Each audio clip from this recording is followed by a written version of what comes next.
আজকে যে তোমার জন্য পাত্রী দেখতে যাবো সেটা তোমার মনে আছে? সবাই তো রেডি আমরা। হ্যাঁ মনে আছে, যা আমি আসতেছি।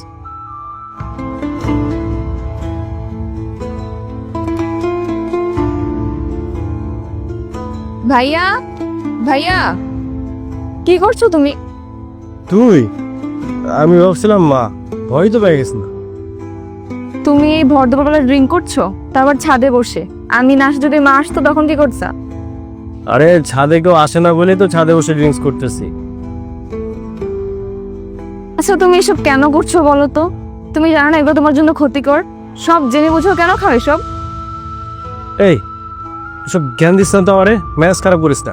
ছাদে আসছিস কেন সেটা বল। তোমাকে খুঁজতেই আসছি। আজকে যে তোমার জন্য পাত্রী দেখতে যাবো সেটা তোমার মনে আছে? সবাই তো রেডি আমরা।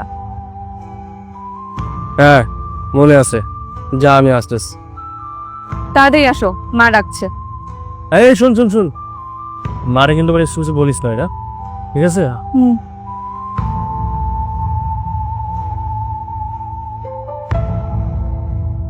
হে আল্লাহ, হে আমার রব, তুমি তো সব জানো। আমার মা আর আমার মামা মিলে আমার বিয়ের জন্য ছেলে দেখছে।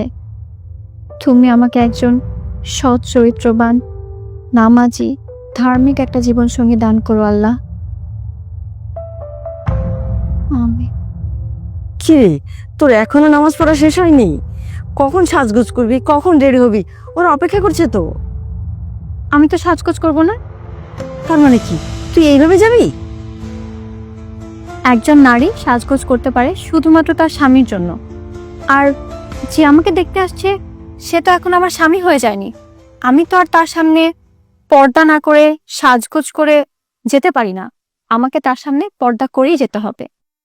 আচ্ছা ঠিক আছে, একটু সাজগোজ করলে কি হয়? আমার আল্লাহ আমাকে যেটা করার অনুমতি দেননি, আমি তো আর সেটা করতে পারি না। আর তাছাড়া আমি পর্দা মেনে যতটুকু পরিপাটি হয়ে যাওয়া যায় ততটুকু পরিপাটি হয়ে তাদের সামনে যাব। আচ্ছা ঠিক আছে, যা করবে তাড়াতাড়ি কর, দেরি হয়ে যাচ্ছে, আমি ওদিকে যাই। মা, হ্যাঁ? ছেলেটা কেমন? মাশাআল্লাহ, খুব সুন্দর, সুদর্শন, শিক্ষিত আর অনেক ধনী পরিবারের ছেলে। ছেলে সুদর্শন নাকি ধনী সেটা তো জানতে চাইনি। ছেলে সুদর্শন আর ধনী না হলেও চলবে, কিন্তু ছেলেকে ধার্মিক হতে হবে। তোমরা ছেলের ব্যাপারে ঠিকঠাক খোঁজ খবর নিয়েছো তো? ছেলে ধার্মিক তো? নামাজ পড়ে তো?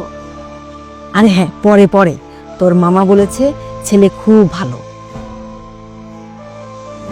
ওই ছেলের সাথে তোর বিয়ে হলে তুই ওই বাড়িতে একেবারে রানীর মতো থাকবি। শোন, আর দেরি করিস না, তাড়াতাড়ি রেডি হয়ে আয়, আমি ওদিকে যাচ্ছি, ঠিক আছে?